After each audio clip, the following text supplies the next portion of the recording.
A crimson-stained hand reached out towards an armored one, but before any connection could be made, a colossal, monstrous foot came crashing down. The once bustling dragon city now lay in ruins, overrun by a horde of merciless creatures slaughtering humans. Amidst the chaos, one lone figure valiantly fought against the tide of monsters, though already grievously wounded and facing insurmountable odds. Despite the futility of his struggle, he pressed on, slicing through the advancing horde with determination. Suddenly, a hulking rocky beast seized him from behind, causing him to spurt blood as he was hurled violently to the ground, the impact sending debris flying. Though battered and barely standing, he refused to yield. However, his resolve wavered as he felt tendrils of darkness writhing within a fallen monster, lashing out and piercing his flesh from all directions.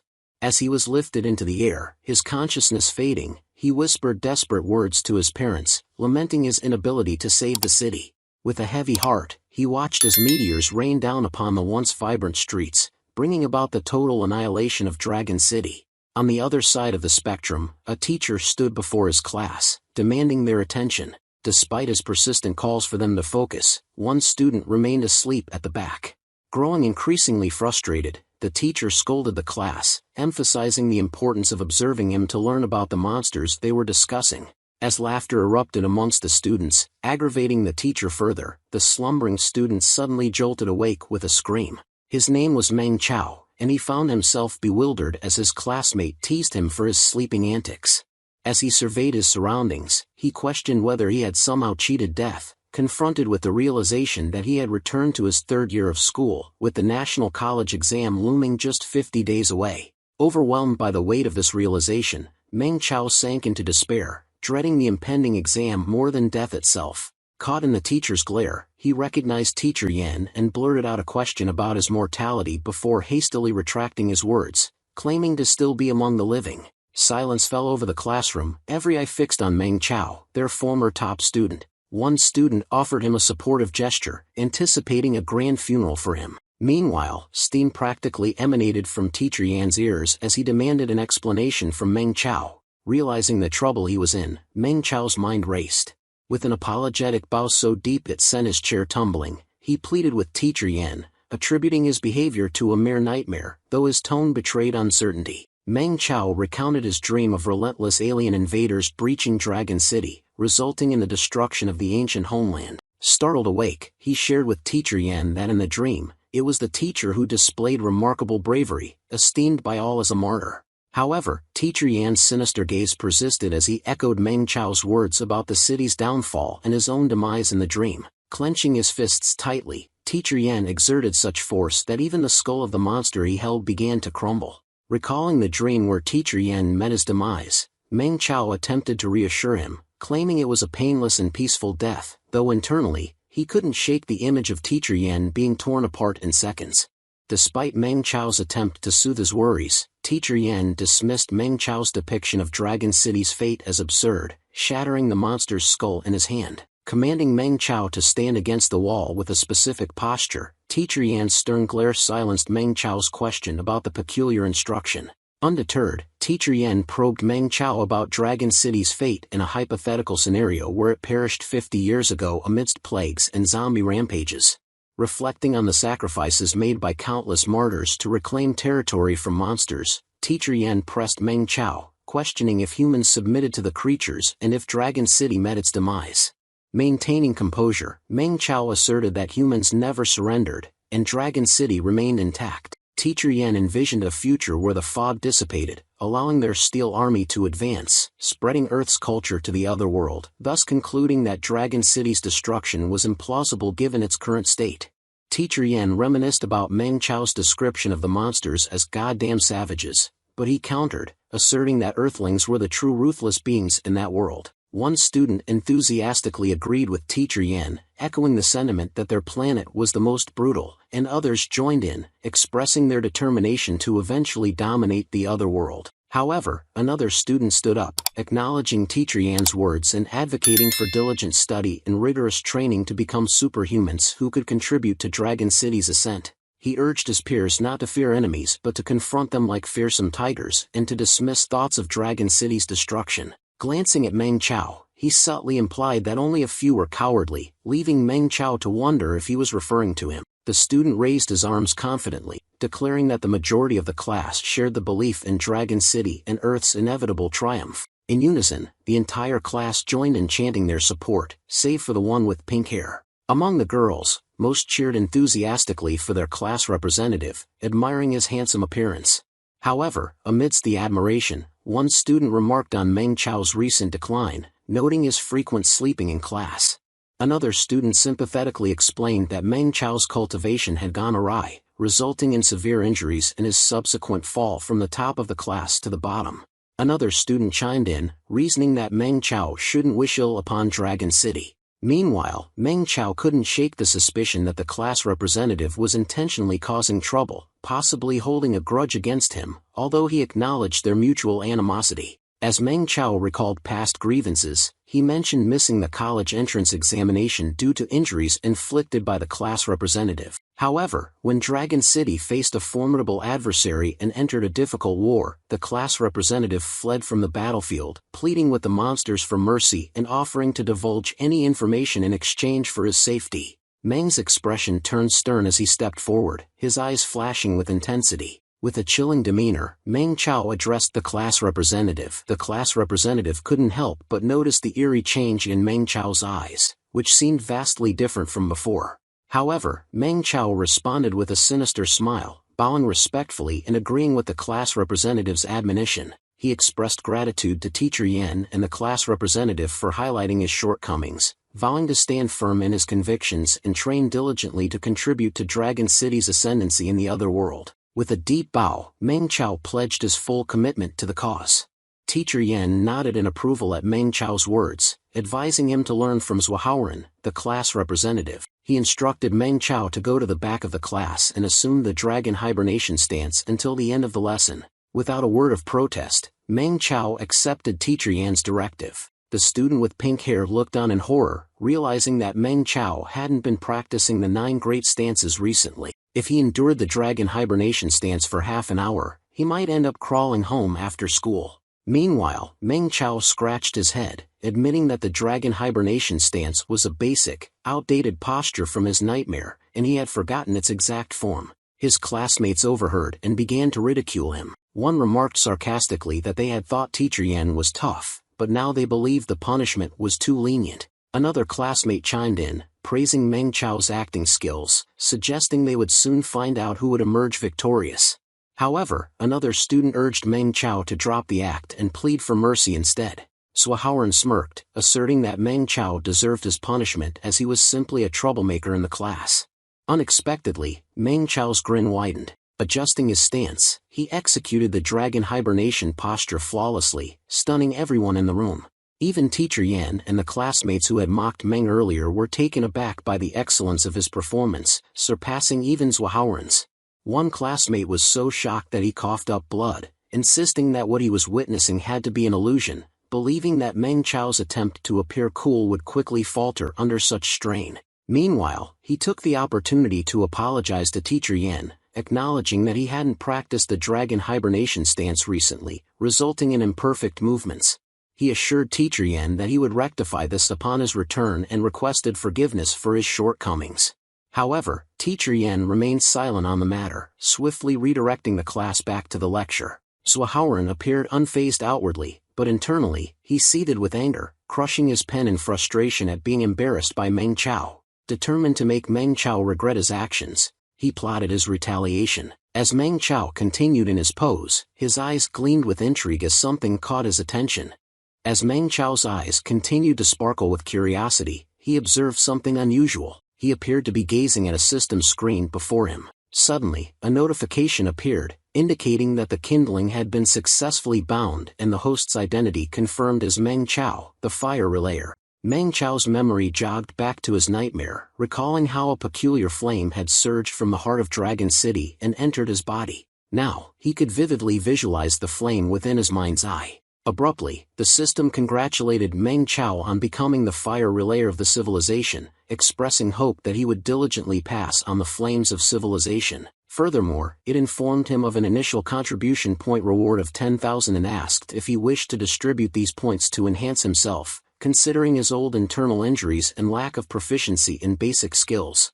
Meng Chao expressed satisfaction with the progress of his healing, marveling at how his previously incurable internal injuries had now been resolved. Sensing the reconnection of torn muscles and tendons, he found the process fascinating as the percentage of his healing steadily increased.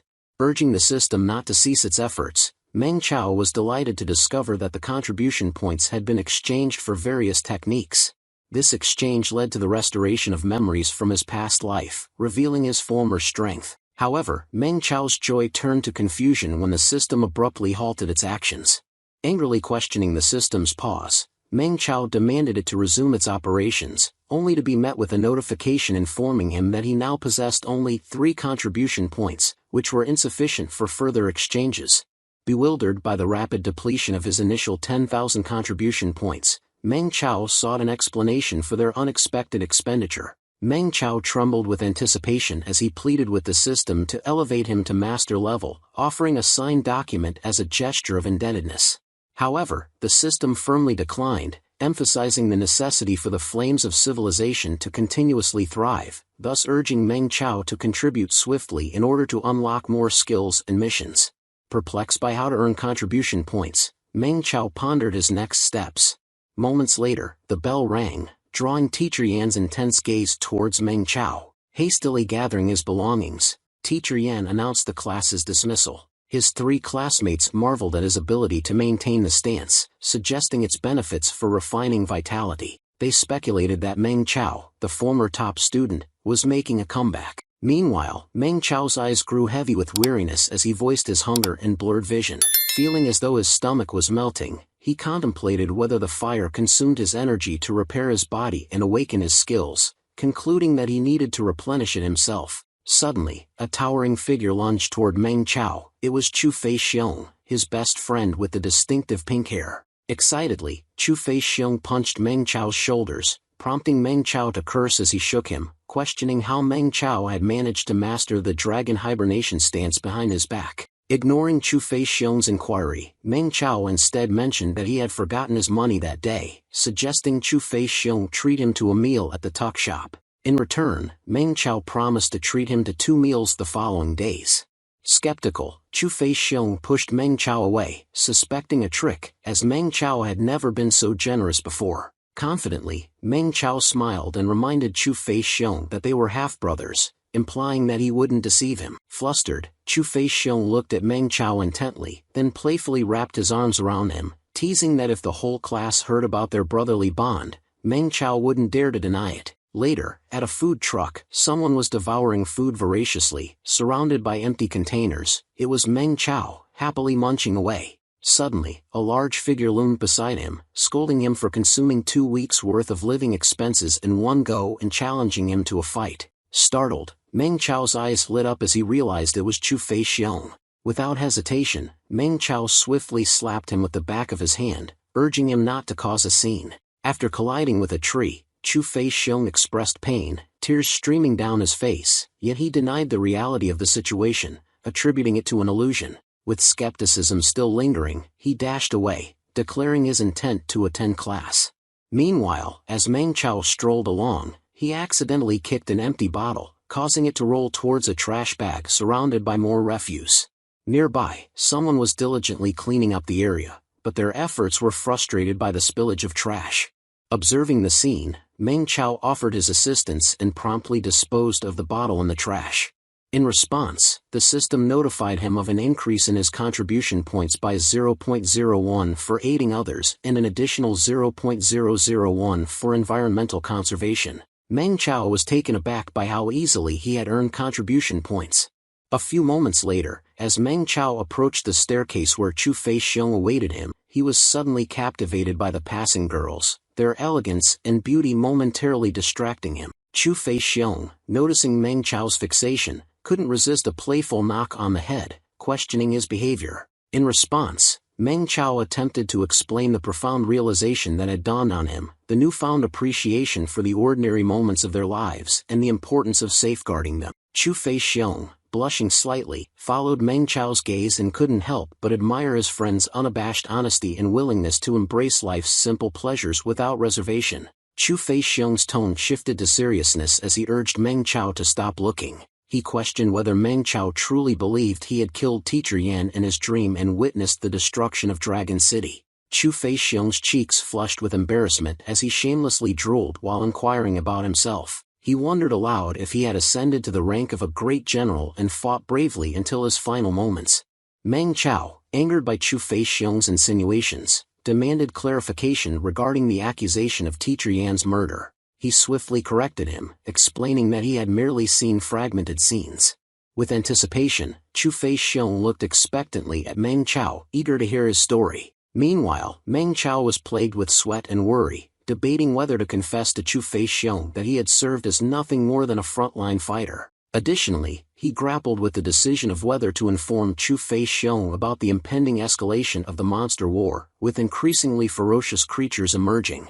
As Meng Chao pondered their fate being sealed within the confines of Newbie Village, a somber expression shadowed his face, memories of his parents flooding back. Turning to Chu Feixiong, Meng Chao reminisced about their past dreams, his own of earning an undergraduate degree and reaching superhuman heights, juxtaposed with Chu Feixiong's desire to attend military school and become a general. Chu Feixiong remarked that they had discussed these dreams just the day before. Dismissing the nostalgia, Meng Chao emphasized the importance of actualizing their aspirations. Encouragingly, Chu Feixiong suggested that Meng Chao focus on his undergraduate studies in the remaining 50 days, promising his full support. With a fist bump, they energized each other, ready to pursue their dreams with determination. Unbeknownst to Chu Feixiong, Meng Chao was grappling with inner turmoil, feeling terrible about their circumstances. Despite this, Meng Chao resolved to help Chu Feixiong, knowing the misery he had endured in his past life. With determination, Chu Feixiong raised his fist and declared his intention to attend military school and become a general. Inspired by his friend's determination, Meng Chao followed suit, declaring his goal to attend college and become a superhuman. In the classroom of third-year Class 6, students filed in, relieved that it was finally a language class. One girl bubbled with excitement, eager to memorize the Ballad of Mulan and the Lotus Pond Moonlight poem. Beside her, another girl searched for Teacher Huang, longing for her presence. As someone approached the room, and they opened the door of the classroom, the students wore smiles of anticipation, expecting Teacher Huang's arrival. However, it was Swahaoran who entered the classroom, announcing that Teacher Huang was unwell that day. He instructed everyone to line up and follow him to the cultivation room. Disappointment spread among the students as they learned of Teacher Huang's absence yet again, voicing their desire for her presence in their language class. As the class followed Swahaoran down the hallway, Chu Feixiong remarked to Meng Chao that he had heard Earth children their age typically attended around 20 language classes per week, reflecting on their fortunate circumstances. Meng Chao reassured him, suggesting they could still enjoy reading poems and books as a break from their cultivation routines. Swahaoran glanced back and noticed Chu Feixiong and Meng Chao engrossed in conversation. Deciding to step aside, he urged everyone to move quickly. Annoyed, Chu Feixiong muttered to Meng Chao about his irritation with Swahaoran's airs.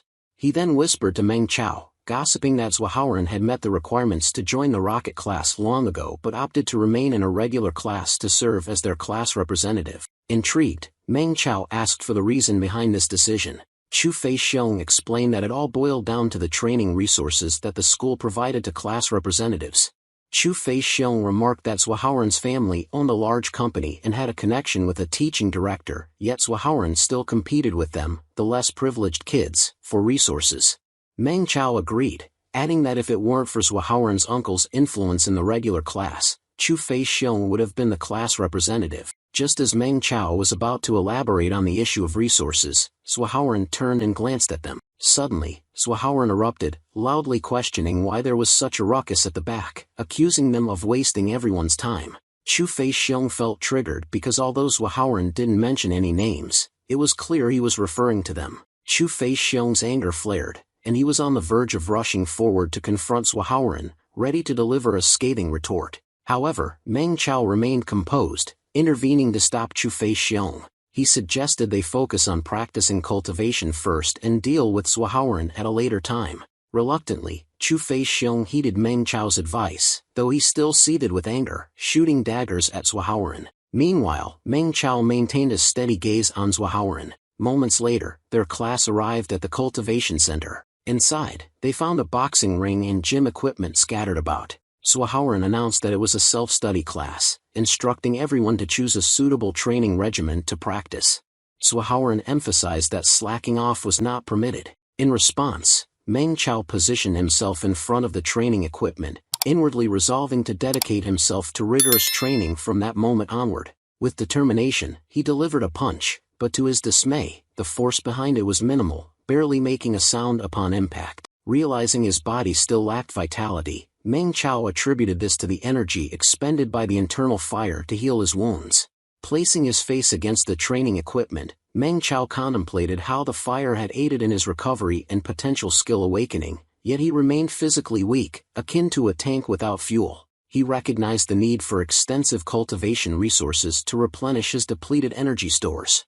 As Meng Chao slid down the training equipment in exhaustion, the girls observed, expressing regret that such potential lay dormant within him. Swahoran, who was vigorously training with weights, observed Meng Chao's struggle and admonished him, stating that if he wished to train, he should do so seriously or leave the equipment for more dedicated students. Feeling disheartened, Meng Chao walked away from the equipment, completely deflated. Chu Shong, noticing Meng Chao's state, suggested he take a rest to recuperate, but Meng Chao declined, insisting he was fine.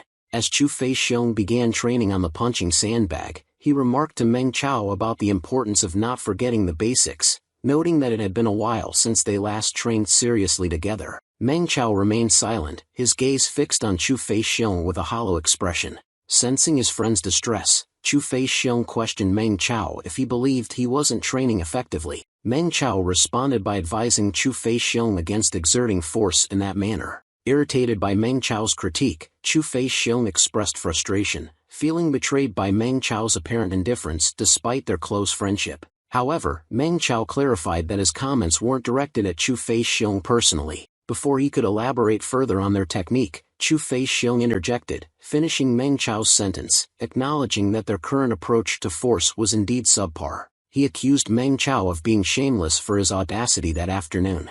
Intrigued by an idea, Meng Chao invited Chu Shong to accompany him to the restroom. A few moments later, inside the men's restroom, Meng Chao glanced around to ensure no one was nearby before closing the door. Confused, Chu Shong questioned Meng Chao's actions. With a sinister grin, Meng Chao instructed Chu Shong to remove his shirt so he could examine his muscles.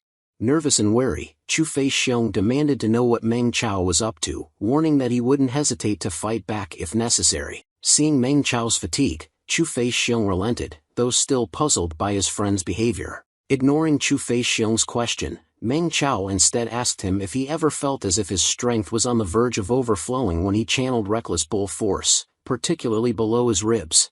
Chu Shong was taken aback by the unexpected inquiry. Meng Chao then crouched on the floor and asked Chu Shong if he experienced a sharp pain from the soles of his feet to his knees whenever he stepped down.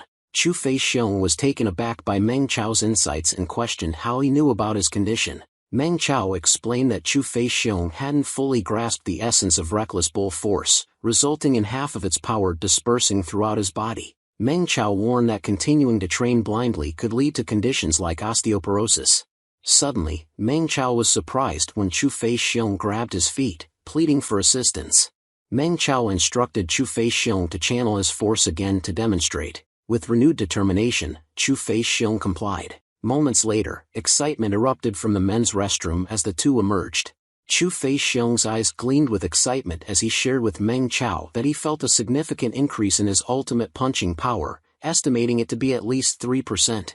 After Meng Chao's realization of the significance of his actions, he urged Chu Shong to return and test his newfound strength. As Chu Shong complied, Meng Chao noticed a system notification promptly informed him that his contribution points had increased by 10 due to his guidance to Chu Shong, which had bolstered the overall fighting prowess of Dragon City. Understanding the potential impact of teaching future martial arts to the citizens, Meng Chao recognized it as a contribution to the advancement of civilization. Envisioning a scenario where the citizens could become significantly stronger, perhaps even 100 times more powerful than in his previous nightmares, Meng Chao believed they would be capable of overcoming the extraordinary beings from other worlds. Realizing that the strength of Dragon City's cultivation directly correlated with his own empowerment, Meng Chao grasped the true meaning of contribution points. The stronger the cultivation of the citizens, the stronger he would become as well. Suddenly, the system prompted Meng Chao to select his reward for his inaugural contribution. He faced a choice: upgrading the Reckless Bull Force for 756 contribution points, awakening the basic gun skill for 3,100 contribution points, or activating the Ripple Force for 1,500 contribution points. Contemplating his decision, Meng Chao deliberated momentarily before decisively clicking on the system screen. He opted for the basic gun skill, grinning shamelessly as he remarked that since it was free, naturally he would choose the most expensive option without hesitation. With a sinister smile, Meng Chao assured Chu Shong not to fret, promising to ensure his entry into military school. Chu Shong couldn't shake off the unsettling feeling caused by Meng Chao's smile. Moments later, they found themselves standing in front of a machine. Curious, Chu Shong asked Meng Chao where he had learned that peculiar technique. Meng Chao brushed off the question, suggesting they discuss it later, and proposed they first test Chu Shong's maximum punching strength. Eagerly, Chu Shong agreed and focused, channeling his aura as he prepared to unleash a powerful punch. However, their moment was interrupted by someone shouting at them to stop. It was Swahawaran, demanding to know who permitted them to use the punching force gauge. He informed Chu Shong that he and Meng Chao had slipped out of class shortly after it began and only returned around 20 minutes later. He immediately wanted to test his punching strength. Swahawaran questioned Chu Shong about whether he had obtained permission for using the machine. Annoyed by the interference, Chu Shong retorted, asking Swahawaran if he genuinely believed himself to be a teacher. He asserted that he had just experienced a breakthrough with the Reckless Bull Force technique and questioned why Swahawaran felt the need to intervene when not even Teacher Yen would stop him. Swahawaran smirked in response, pointing out that Chu Shong's stance was crooked and far from the standard Reckless Bull Force technique. He doubted the validity of Chu Shong's claimed breakthrough if he couldn't even execute a powerful punch correctly. Swahawaran advised Chu Shong to step aside and focus on mastering the Reckless Bull Force technique before attempting to use the punching force gauge. Chu Shong, already seething with anger, was on the verge of charging at Swahawaran, demanding to know if there was a problem with his Reckless Bull Force technique. However, Meng Chao intervened, stepping in to halt Chu Shong's impulsive reaction. He suggested to Swahawaran that if what he claimed was true, perhaps he could demonstrate the standard Reckless Bull Force technique so they could all learn it earnestly. Meng Chao emphasized the importance of diligent study for all of them. Swahawaran, feeling smug, removed his watch and confidently declared that he would show them the real Reckless Bull Force. Stepping forward, he delivered a powerful punch into the punching force gauge, causing it to move slightly backward. The gauge displayed a force of 225 kilograms, setting a new class record. A girl from the class remarked that achieving such a feat had taken Swahawaran a long time in the past, but this time it seemed effortless. Another girl noted Swahawaran's rapid improvement over the past 2 months, expressing confidence in his ability to secure admission to a prestigious college. Yet another chimed in, pointing out that despite being smaller than Chu Shong, Swahawaran's punching power exceeded his by 5 kilograms. Swahawaran, exuding confidence, challenged Chu Shong and Meng Chao to acknowledge what they had witnessed. Sensing tension, a classmate attempted to defuse the situation, urging Chu Shong to let it go and suggesting they test later. The classmate also tried to enlist Meng Chao's help in persuading Chu Shong. However, instead of intervening to stop Chu Shong, Meng Chao simply patted him on the back, indicating that he trusted Chu Shong to handle it. Seething with anger, Chu Shong clenched his teeth, determined to press forward. Swahawaran stood guard over the punching force gauge, instructing Chu Shong to return to testing with the others before class. Undeterred, Chu Shong persisted, attempting to move past Swahawaran. When Swahawaran continued to block his path, Chu Shong demanded that he step aside. Ignoring the command, Swahawaran persisted in obstructing Chu Shong's way. The other classmate who was persuading Chu Shong earlier couldn't believe it and he said that it was over for Chu Shong. Meanwhile, Chu Shong, fueled by fury, acted like a raging bear, seizing Swahawaran's arm and forcibly moving him aside. Swahawaran, caught off guard by Chu Shong's newfound strength, tumbled to the ground in surprise. Undeterred, Chu Shong continued to advance with relentless determination, channeling all his strength into his fist. As Chu Shong unleashed his punch into the punching force gauge, Swahawaran was stunned by the raw power behind it. The force of Chu Shong's blow was so immense that it lifted the gauge off the ground, leaving everyone in awe of his strength.